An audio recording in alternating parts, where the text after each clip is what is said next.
Okay, so good morning. Today's daf is Kiddushin daf nun bet. This is where we're up to. We are on daf nun aleph amud bet. Let me back up and just sort of first of all share my screen and we'll get started. So the basic idea is that yesterday we introduced a debate regarding the validity of a Kiddushin when marital relations would be prohibited. So let me just enter information to activate your card. To hear prompts in English, press.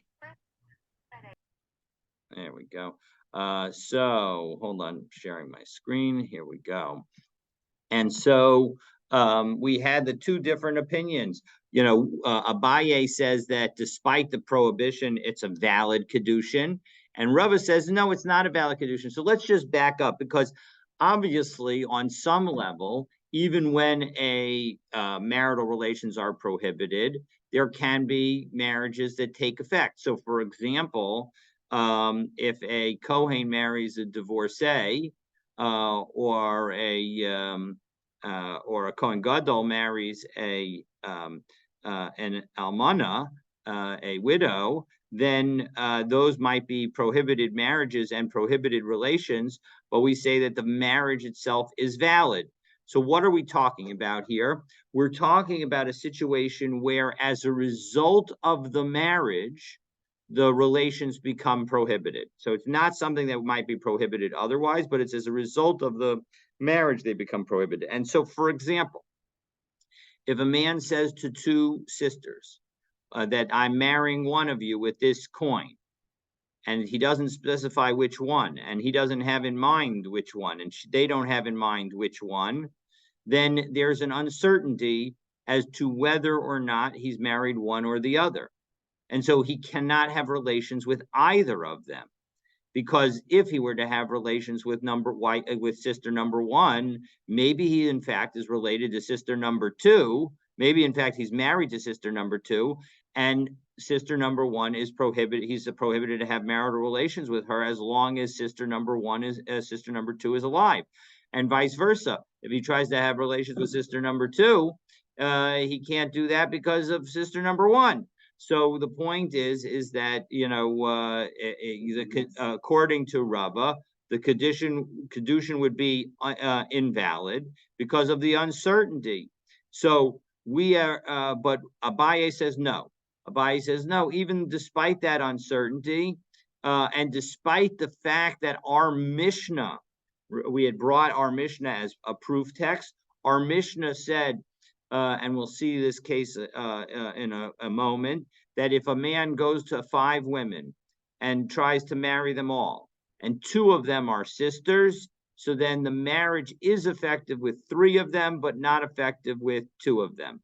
And so we said, maybe that's a support for Rava, and we said, no, it's not a support for Rava. The point is that if you attempt to do something that you could not do consecutively and you do it at one time, then that's not going to be a valid action.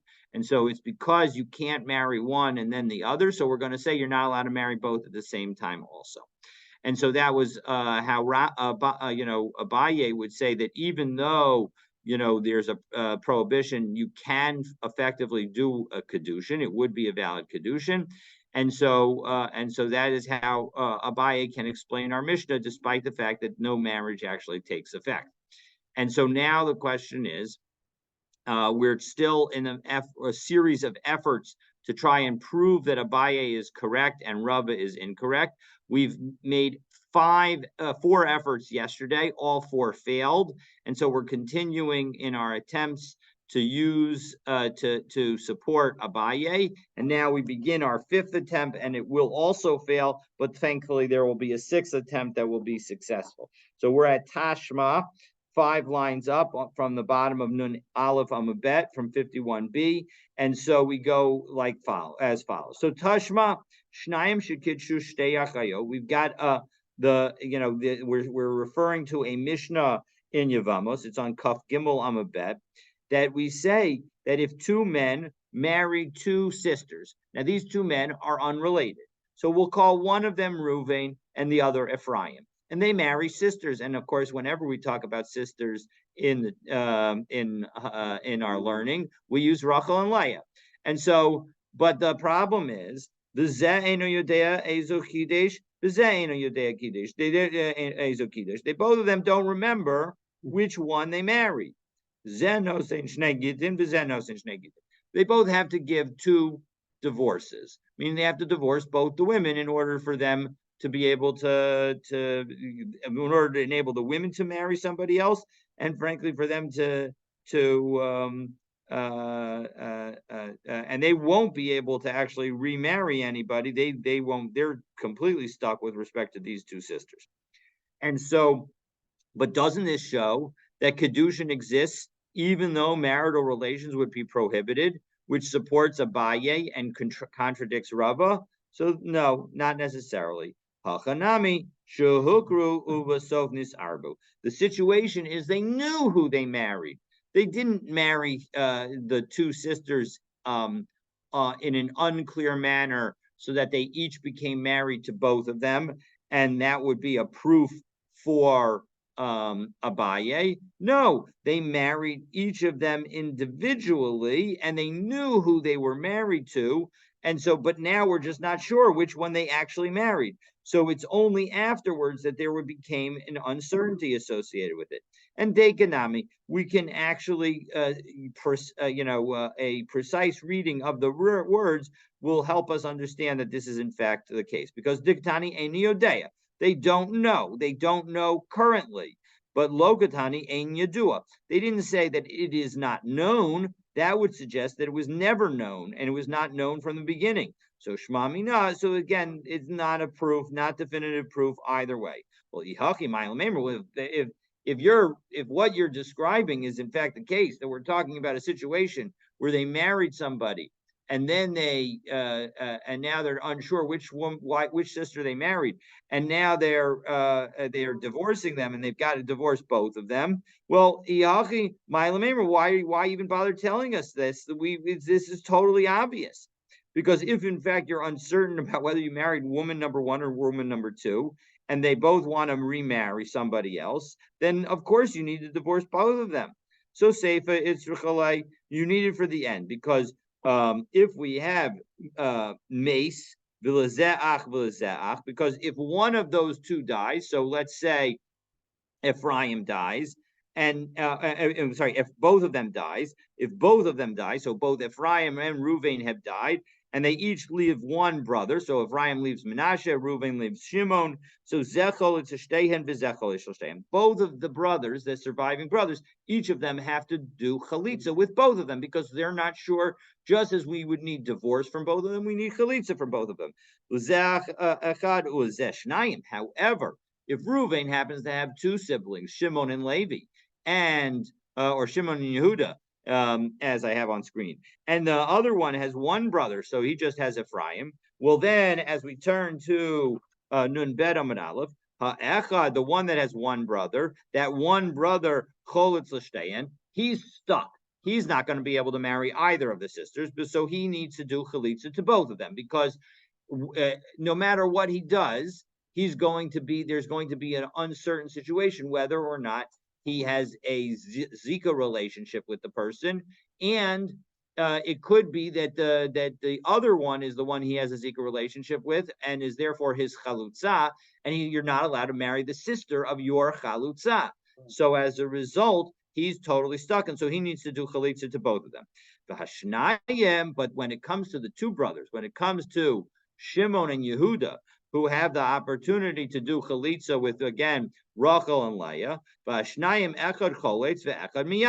one of the two brothers can just do one chalitza, and then the other brother can do yibum with the other one. Because what's the story? There are two possibilities. Either he did chalitza with the right one, and then the other brother is marrying the sister of the chalutza of his brother. But you can marry the sister of the chalutza of your brother. You just can't marry the sister of your own chalutza. So that wouldn't be a problem. And if it turns out that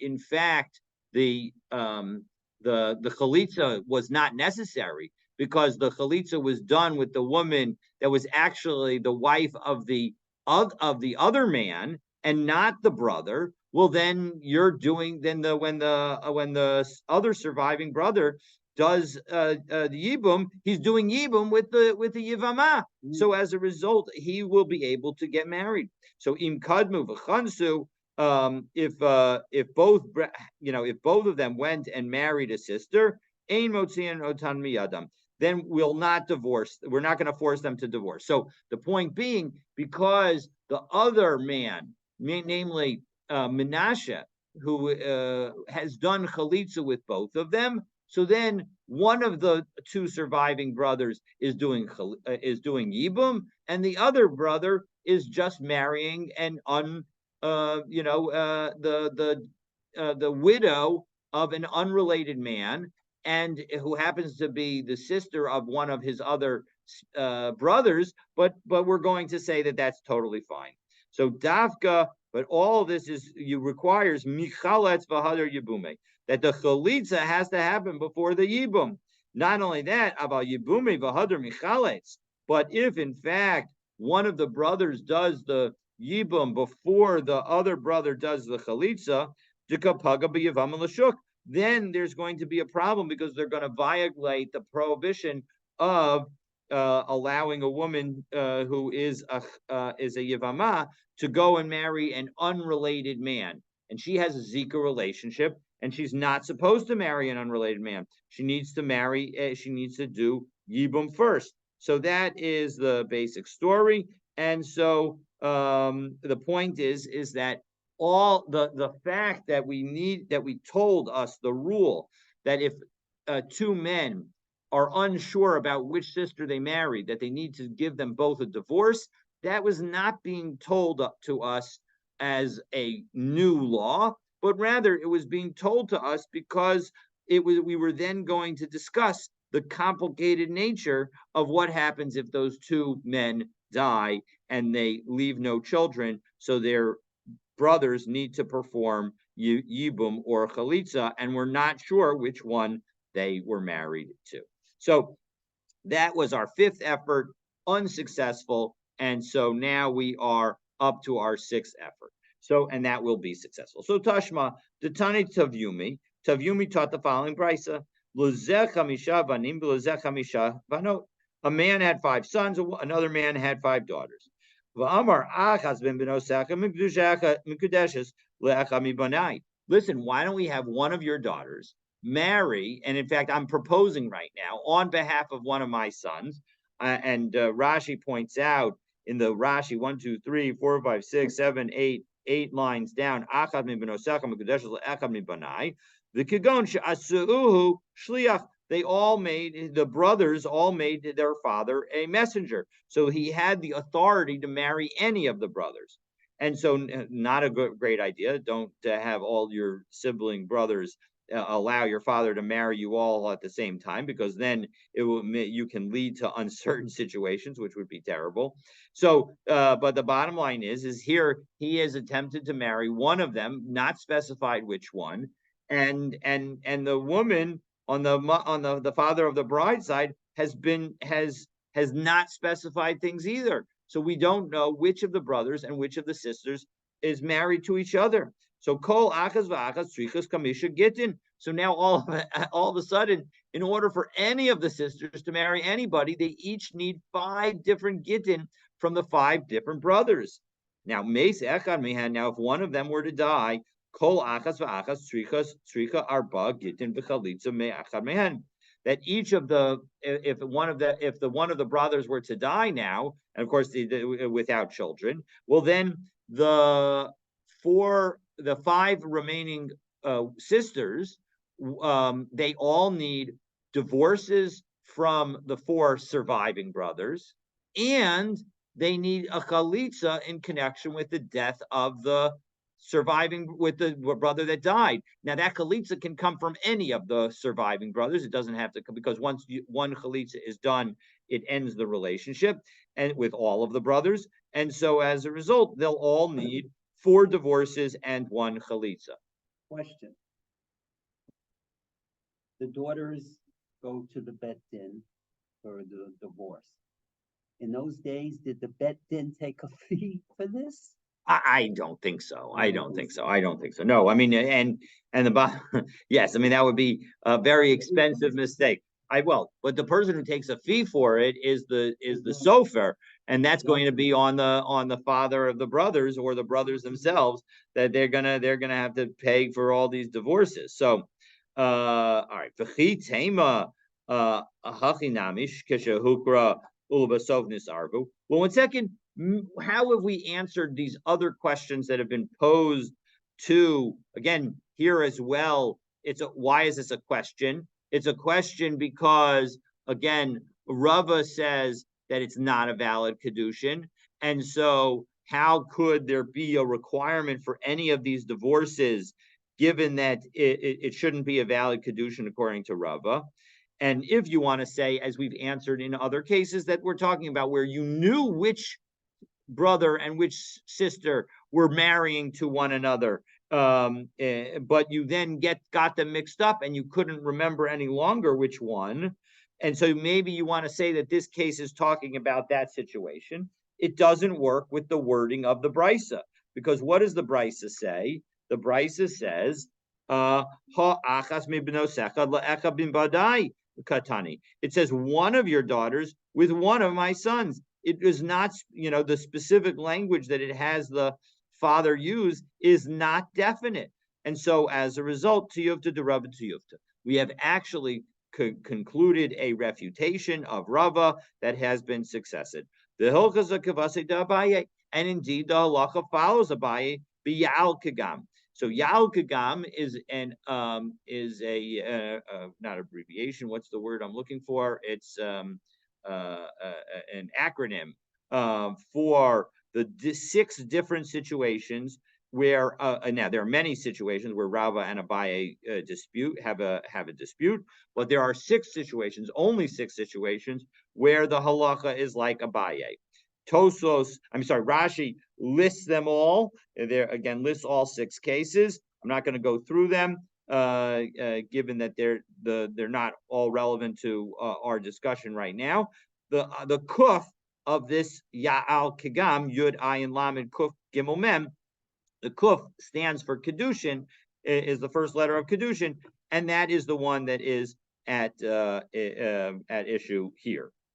And so the halacha is like Abaye, that in fact, even though the marital relations would be prohibited, we're going to say that the Kiddushin can be effective. Okay, so now we are going to go back to our Mishnah. And as I mentioned in the introduction, our Mishnah said that if a man wants to marry 5 women, and that included 2 sisters, and he wants to do so by using a fruit from Shemitah that belonged to the women, and one of the women accepted the fruit on behalf of the group, we say that the marriage is effective, but is not effective with the sisters, but it is effective with the other 3 women. So as a result, he's married. He's now has a good luck to him. He's now married to 3 women. So now we're going to take a lesson away from this. So that's what the language said in our Mishnah. Rav says, we learned 4 lessons from our Mishnah. And Rav was able to hold on to 3 of them. We'll see what it means that he wasn't able to hold on to the 4th one at the end. But the way I would like to understand this is not necessarily is that he knows that the 4th one is there's a teaching there, but he just isn't clear because the language of our Mishnah isn't clear as to what the teaching is. So what's teaching number 1? So let's go through the 3 teachings. So if you marry somebody with the fruit from Shvius. Now again, remember that in the 7th year, we leave the land fallow, but of course things will grow naturally. So what do we do with the things that grow naturally? We make them sort of available for anyone. Now you are allowed to go into your own field and take for yourself and put it into your house, as long as there's food still in the field. Only when the food is done from the field do you need to take out from your house all of the remaining food from the Shemitah year. But in any event, the point is that when you take the fruit from Shemitah, and you can go to your yard or you can go to your neighbor's yard, you can, every yard is open, and you go and if you take that fruit, and now you take that fruit from your neighbor's yard and you go and try and marry somebody, what this is teaching us is that that's a valid marriage. So that's lesson number one. And Rashi has a nice explanation for it. Hamakadosh beferish shvius mekudeshes. 1, 2, 3, 4, 5, 6, 7, 8, 9, 10, 11, 12 lines up in the narrow lines of Rashi on Nun Bet Amud Aleph. V'lo amrinan lav mamona, and we don't say that it is not his money, right? Because on some level, everything is hefker. It's ownerless, but we don't say that the money that he's taken, the fruit that he's taken is ownerless. Because he actually took possession of that, so he has them. Ella kaven behen mamonahu, that once he actually takes ownership of something, once he takes and makes a kinyan on the fruit, it's considered his. L'kol davar, for all purposes.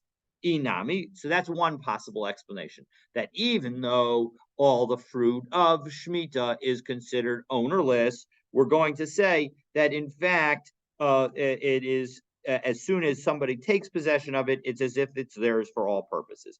Or we could say, you know what, it's not really yours for all purposes. But inami delo tema lo achla amar, that the point is that I might have thought that you only get to eat it. So Rachmana, below the davar acher, I might have thought that you're only allowed to eat it and not for another purpose. And Tosos goes a little bit further with this explanation of Rashi. And if we take a look at the Tosos Hamakadosh Befeiros, and we look at the 1, 2, 3, fourth fourth line in the mid-level lines of the Tosos. So, actually, we'll start with the third line. So, inami yesh lefarish da'af al gafta asar liknos mehen chafetz, even though you're not allowed to use them to buy something, tiksiv la'achla v'lo l'skora, you're supposed to eat it and not do business with it. Hani mili l'chatchila, that's only l'chatchila. Aval b'di'avad, if you had already done something and you did some kind of sale, hameka kayam, then the transaction is a valid transaction. If you've already used the fruit, even though you're not supposed to use it for business purposes, and even though you could argue that marrying a woman would be considered a business purpose, you are going to treat that as if the marriage is valid. We'll see a Mishnah coming up. That if in fact he did business and he married with the money that was the result, he would still be married. Okay, so the bottom line is that we now have the point is that on point number one, we have it clear that you're allowed to use fruit from the Shemitah year in order to perform the marriage. Now we get to point number two. Ushmamina kidsha begezel aina mekudeshes afilu begezel dida. This point number two is that if you go and you steal something and then you give that to somebody, you have not, in fact, married the person. So if you take my computer and then, which is certainly worth more than a shava pruta, and you go and you say, I'm with this computer, I'm the wed, and the woman says, fabulous, I look forward to being married to you. You are not married because it wasn't your computer. We'll see a qualification of that in a moment. But the bottom line is that you need to marry with something that belongs to you. That is why at a wedding, we say to the groom, did you buy this ring with your own money? Because if the answer is no, we need to make sure that he does a kinyan on the ring at that moment so that he takes possession of it. And we need to make sure that somebody gives him that ring. Whoever owns that ring actually gives it to him, because he's not allowed to, certainly not allowed to marry somebody with a stolen ring. So, Mimai, how do I get that from our Mishnah case? Because midikatani shalahem haisa shel v'shel shvius haisa. The fact that the Mishnah told us both the fact that the fruit belonged to the women and the fact that they were grown during shvius. So that's the point that it tells us. Taima de shvius. The whole reason that they were considered married is because the fruit was from the Shvius year. So tehefkerhu, that's why the man was able to take it, because it was ownerless, even though it was grown on their fields. But hadashar shnei shavua lo. But in the other years of the 7-year cycle, that would not have been the case, and in fact, they wouldn't have been married because he was using stolen property. So as a result, we see that stolen property cannot be used to marry somebody. We're going to discuss this topic of stealing and marrying people for much of the rest of today. But before we do that, we need to know what the third lesson that Rav took away from this story is, from our Mishnah.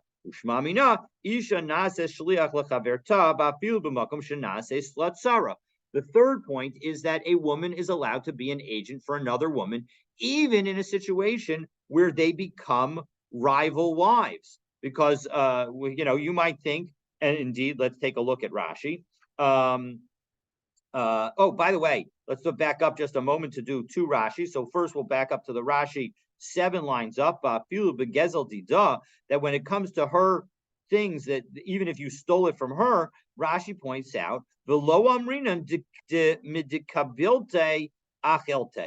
we don't say that since she accepted the item when it was returned to her, so you went ahead and you stole her gold bar, and now you give to her back her gold bar and say, I want to marry you with it. And she says, great, I want to be married. Well, tough luck, meaning you didn't own it. I might have thought that she was mochel on your returning it, and therefore she is allowing you to use it because she has accepted it. We're not going to say that. And we'll see, we're going to qualify that in a moment, but that's the point. We're not going to say that because she accepted it, she was mochel, and therefore it was the man's when he gave it to her. And now what about the situation where one woman makes another woman her agent, even though she's being her agent with respect to becoming a co-wife? Now,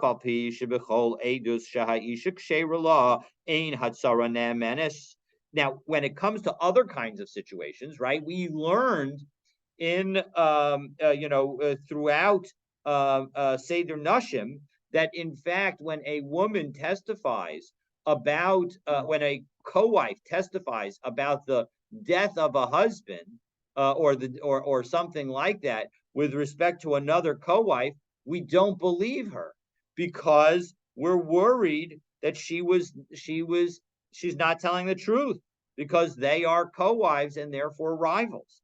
So, but shlichusa, when it comes to her performing her agency role, mia kaven to avda, since she did it already, it's done. So anything that she has affirmatively done, we'll consider that to be actually an action on behalf of the co-wife.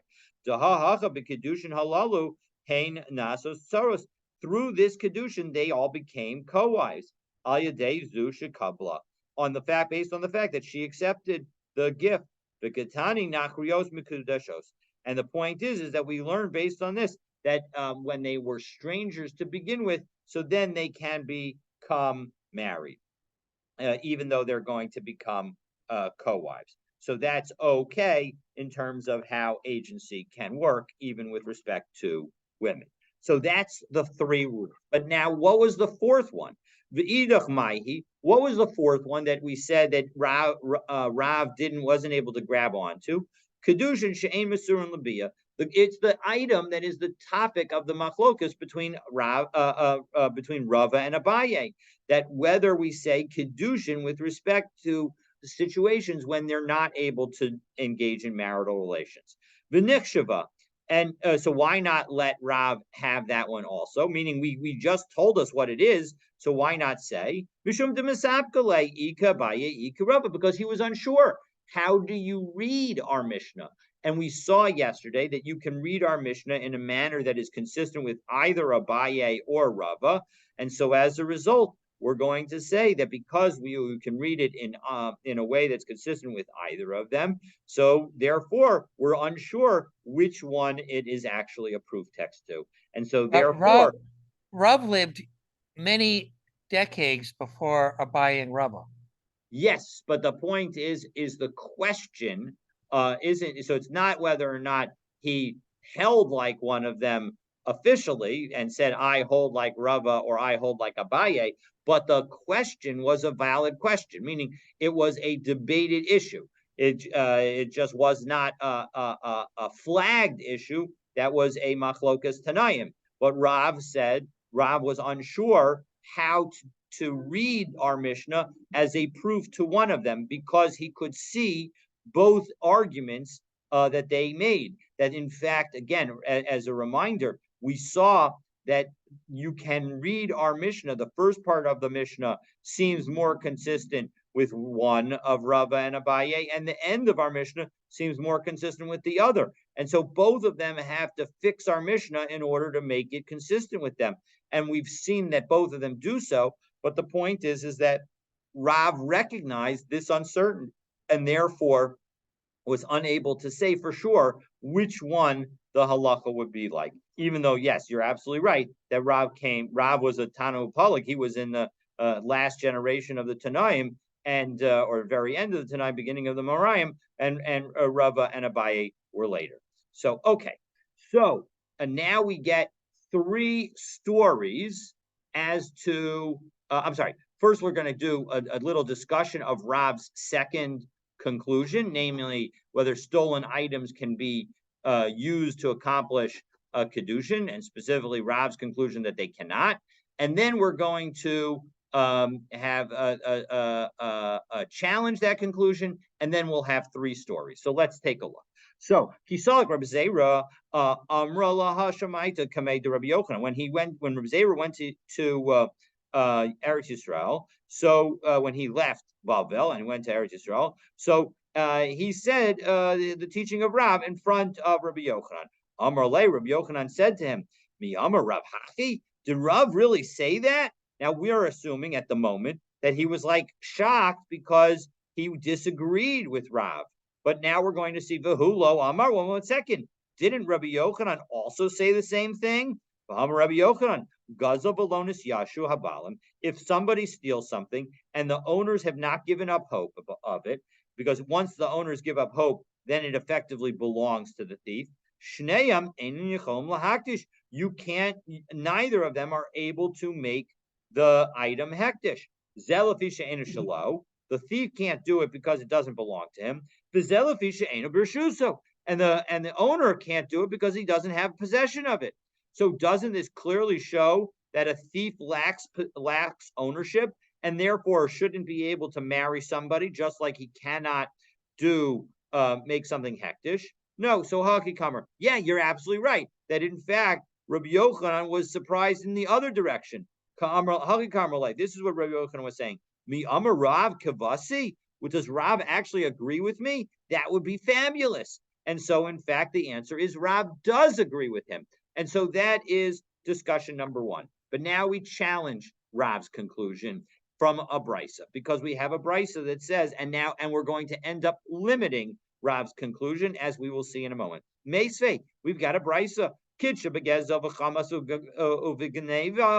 If you use something that was obtained through theft, extortion, or a robbery, extortion, or theft, well then, or you grabbed a coin out of the hand of a woman and you used it to try and marry her, mikudeshes, you're married. Whoa, that seems to be clear that you can use stolen goods to do marriage. So how in the world can we say that? Well, Hasan begezel dida must be that over in this case we're talking about where you stole from the woods. It's from the bride herself. Well, 1 second, Tani Seva. Well, 1 second, you said at the end of this brisa, Oshachatav Sela Mishalah, that it's or you grabbed a coin from her. Well, that implies Miklal Deresha Begezel de Alma Askina. That implies that when we talked about theft, robbery, and extortion in the very beginning of that brisa, we must be talking about something that's stolen from somebody else. No, so Perushe Kamafarish. No, the second clause is explaining the first clause. When we say Kidsha Begeza B'chamas U'Ganeva, Ketzad, what are we talking about when we say that you married somebody with the possessions obtained through robbery, extortion, or theft? Well, kagon shechataf sela miyada v'kitchaba. It's like when you take a coin out of her hand and you marry her with it. So as a result, we're saying that that entire brisa is talking about only where you use goods stolen from her. So in that situation, maybe we could enable her to have a waiver, to be mochel on it, and thereby allow the man to marry her. But one second, Bahamas nisim de gezel dida. In our Mishnah, we said that it was the theft from her. Remember that it was the possession of our whole proof text was that in our Mishnah, we said that when the man stole the shvius that belonged to the women, so that's why he was allowed to be married to them. If he had stole the produce of the women in another year, he wouldn't have been allowed to marry them.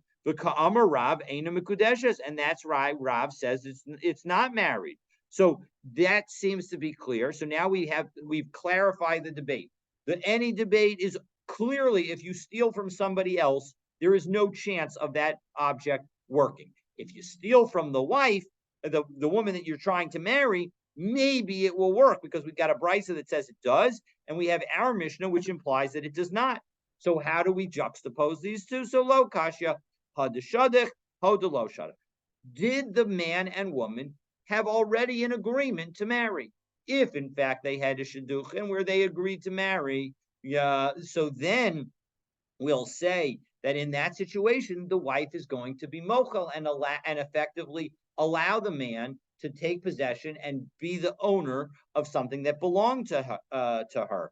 But in an ordinary situation where there was no discussion of a shidduch ahead of time, there was no discussion and agreement for the two to marry, well, then in that situation, it's a stolen object, and therefore it's not a valid marriage. So let's take a look at 3 examples, and with that, we will, be done with the dealing with a stolen object. So there's a woman to have a kamashia kara demaya. She was washing her foot in a basin of water. So asa hahu gavra chatav zuze mechavre v'shadulai. So a guy was walking back, says, "Wow, I gotta marry this girl." Goes and grabs some coins from his friend, and he gives them to the woman and says, with this cash. And so, is she in fact married? So, right? So, Amar La Mikadashtali. And he says to her, listen, he throws her the money, and he says to her, listen, I want to marry you.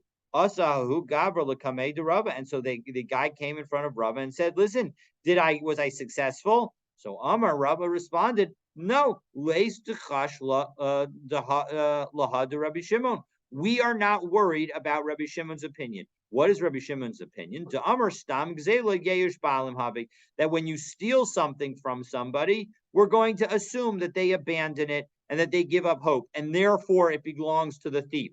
We do not make that assumption, and therefore it does not belong to the thief, and therefore the money that you threw to her did not belong to you, and therefore you are not married. That is case number 1 of theft. Now, of course, this is a stronger case of theft because you grabbed it from your friend, and maybe your friend will be nice to you and not really care that you stole it and just be happy that you pay him back. So it's almost like a loan, but we say, no, tough luck. It's not like a loan. It doesn't work.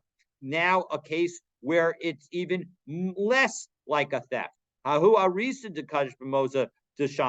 You got a sharecropper, so a man who's growing produce on a field that does not belong to him. He needs to give a certain percentage of the produce to the owner of the field. And we say that he then takes a handful of onions from the field before they have been allocated, and he goes and marries her. So Asala Kamei de Rava came in front of Rava. Amrle Manachalach. Who was mochel this to you? Who said that you had the right to take any of the items before they have been allocated? Vahani Mili B'mosa. Now all of this is talking about where he takes a handful of the produce. Aval Kisha, if they've already been bundled, so essentially they're ready for his division. So Matzi Amrle. So then he can tell the owner of the field, Anna shak like Kisha, Shakila Kisha. I took a bundle, you take a bundle. Meaning all the bundles, Kisha, Kikisha, right? Every bundle's alike. There's no big difference. As a result, you can't, we can't worry about the details. In that situation, it's assumed that everything is considered equal and all being waived. But if I take a specific set of onions, well, then maybe I'm taking the best of the onions, and that wouldn't be fair. And so as a result, we're going to have them all bundled up, and it's only in the bundled situation where he could take a bundle and choose to use it to marry somebody. So now case number 3, again, even more of a reason to think that there might be a waiver, because now in this last case, we're going to see that which is going to deal with the maker of beer, and the maker of beer is working in someone else's home, and the deal is that the maker of the beer gets a portion of the beer that's made, and the rest of the beer goes to the owner, and the underlying produce belongs to the owner, but yet we're going to see that the owner may have waived. So if a brewer tries to marry somebody with, again, and we're talking with a brewer that's not using his own stuff, but he's using something else, and he wants to marry somebody with date remnants, meaning after the dates are no longer able to make strong beer, he tries to marry her. And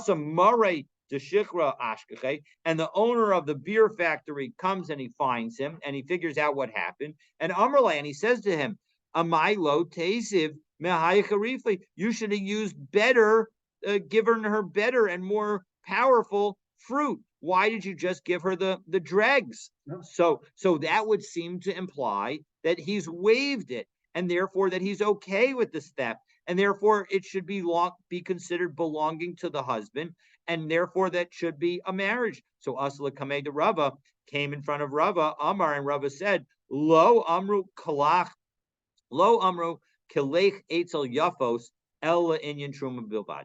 When you have an owner say, do that kind of waiver of, listen, you should have just used better stuff, that only works when it comes to Truma.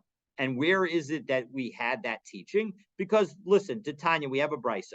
Kate said, Amru, in what situations do we say Torim Shalom Midas, that somebody who separates Truma without the knowledge of the owner, that their Truma is considered actual Truma, Hareshi Yarulutos Sadeh. It's where somebody goes into the field of their neighbor, the Ligit Vitarem Shalobrishus, and goes and cuts it and gathers it and separates it without permission. Im Choshesh Mishum Gezel, if the owner objects and says, hey, you're stealing, so ain't Truma, so Truma, then the Truma is not Truma.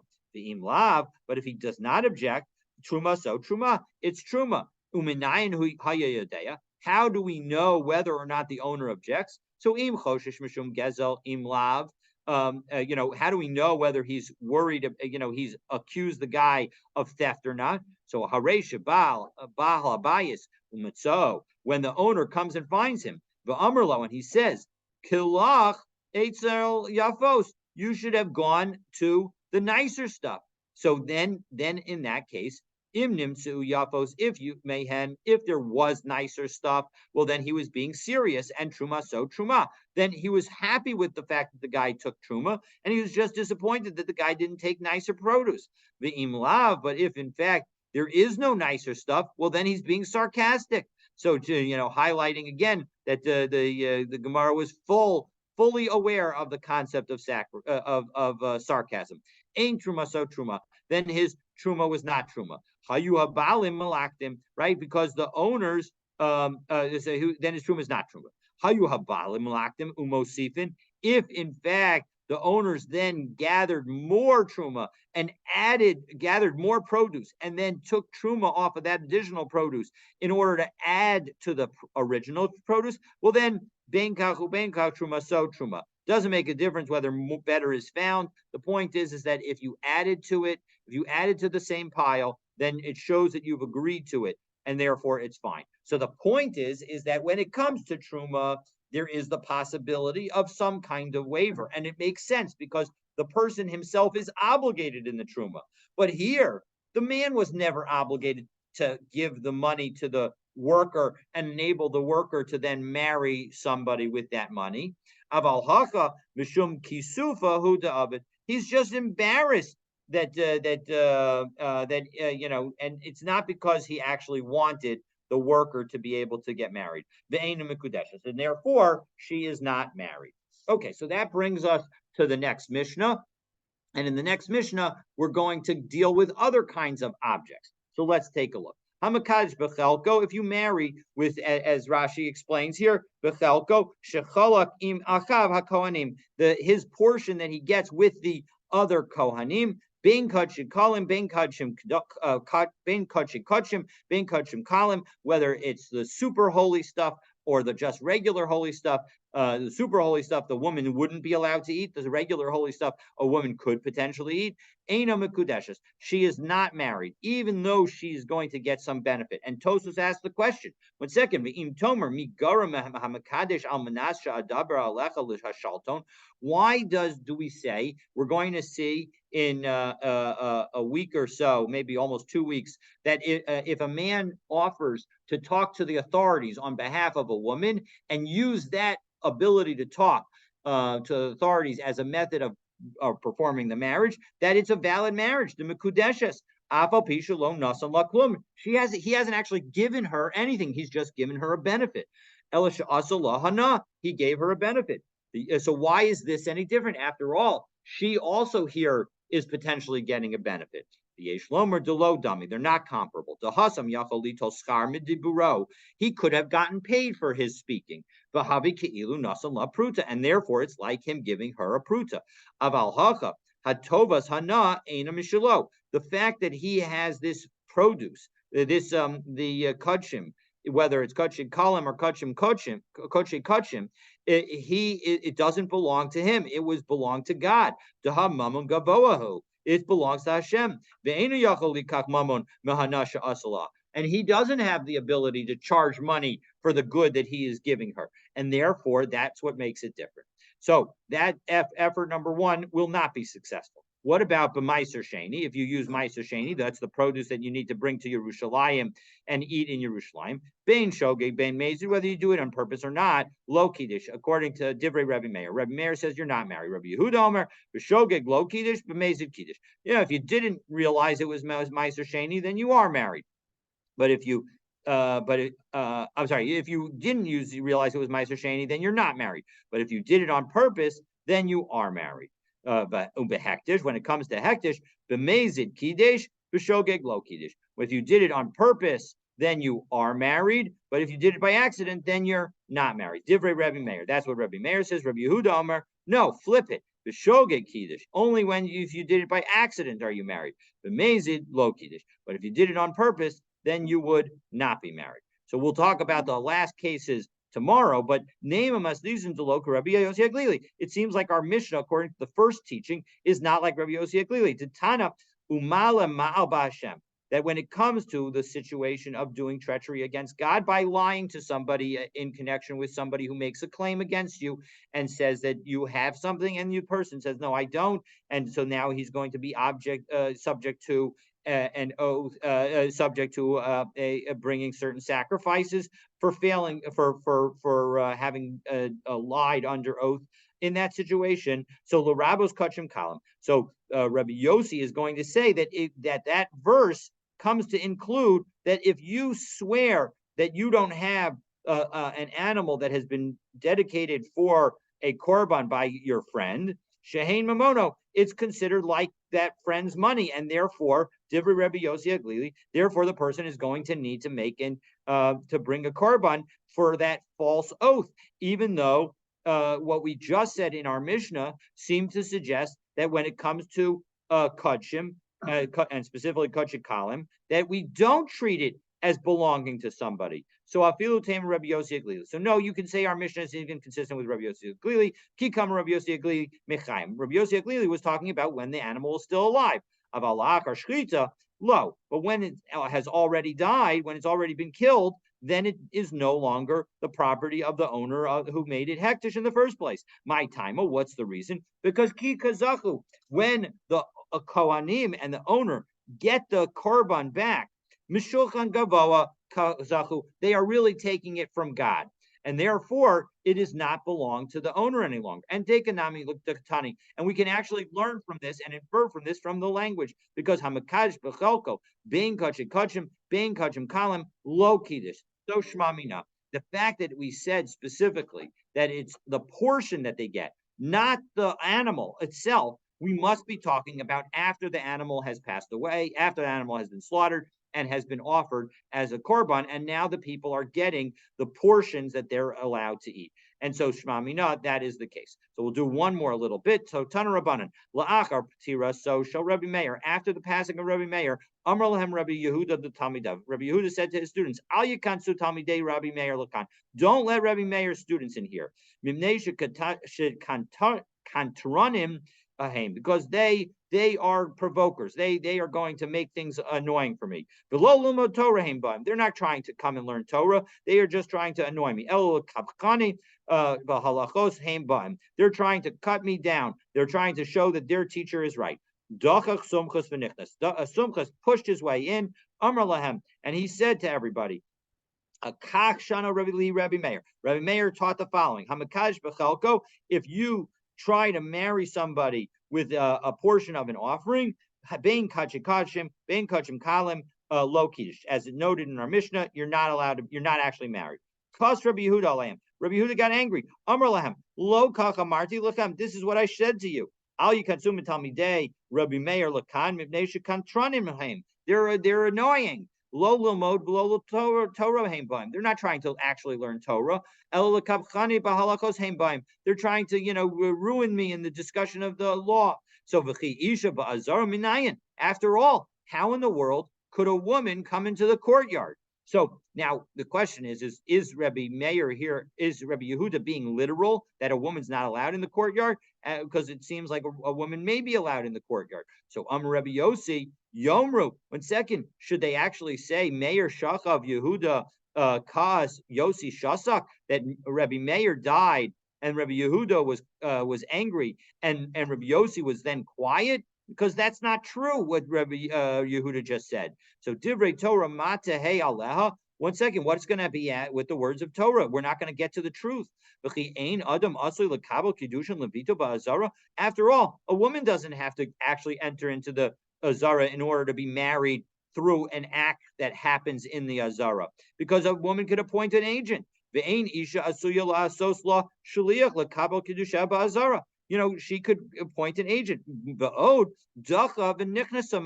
Moreover, what happens if she actually forced her way in and was used and it was done? So the bottom line is that the case, even though it seemed to Rabbi Yehuda that the case that was raised by Sumchas was not, in fact, a practical case and had no practical ramification, Rabbi Yossi highlights that it does have a practical ramification. Of course, it could be that Rabbi Yehuda himself recognized the practical ramification and was pointing out to Sumchas that the inappropriate behavior that you have of pushing your way into our Beit Midrash is similar to the inappropriate way that a woman might have to force herself into the courtyard in the example of the case. Of course, that may also have been the point that Sumchus was trying to make to Rabbi Yehuda, that in fact, look, you're going to cause me to have to push my way in to be able to learn Torah, but in fact, that is in fact the Torah that I'm going to teach. I'm going to teach a Torah about a situation where maybe a woman had to force her way into the situation.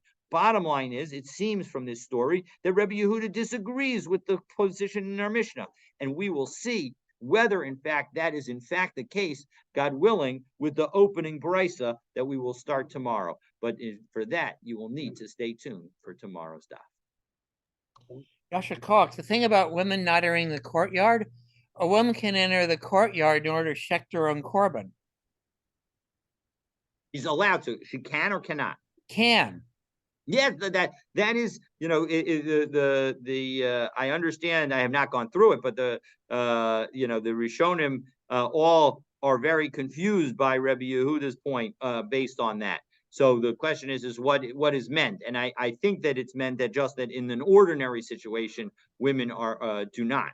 And so that's what we're talking about. So In ordinary situations, a lot of people seem to have gone in there to check their own korban. It's we've even had this. yes, Uh, oh well, we- an ordinary man can go in for sure. I mean, men could go in all the time, but that Mishnah is Chulin, a woman is equally able to check as a man. that will. I look forward to getting there. Yeah, and also the Mishnah in Incidentally, we Midot. are now. I think you may have mentioned it in one of the past days, but just in case it was not mentioned in the recording, we just passed the halfway mark. So Cool. yeah. There's also a Mishnah in Midot that indicates that there was actually a separate women's entrance to the Azara. Ah, okay. Well, So then obviously, there's not going to be a women's entrance if women aren't entering. that a very fair point. All right, Yishikoch, have a great day, everybody. Yashikar, I probably won't be here the next 2 days because of all the crazy stuff for preparing for the Got it. Prague. Understood completely. I will note that as a reminder, next week will be recording. So I mentioned because you won't be here the next 2 days, it will be I'll post the recordings, and God willing, the recording for Friday will be me teaching in Korea. So I mean, I'll be teaching all the other days in Korea, but those are the days I'll be doing it from my hotel room. So have a wonderful, wonderful day, everybody. You're about 13 hours ahead of us. That's exactly right. 13 hours ahead. So Yeah. have a great day. Be well. So you can, when you get back, you can give us a share on the international dateline. I can, but it's not. That's not an easy, not an Right. easy topic. All right. All the Well, best. the good God news bless. is that Korea, pretty much all opinions agree, should be treated as on that other side of the date line. The complicated factor is Hawaii. So And all right, Japan. and Japan to a slightly lesser extent. Yeah. Exactly. All right. All the All best. right. Be well. Bye bye. Bye.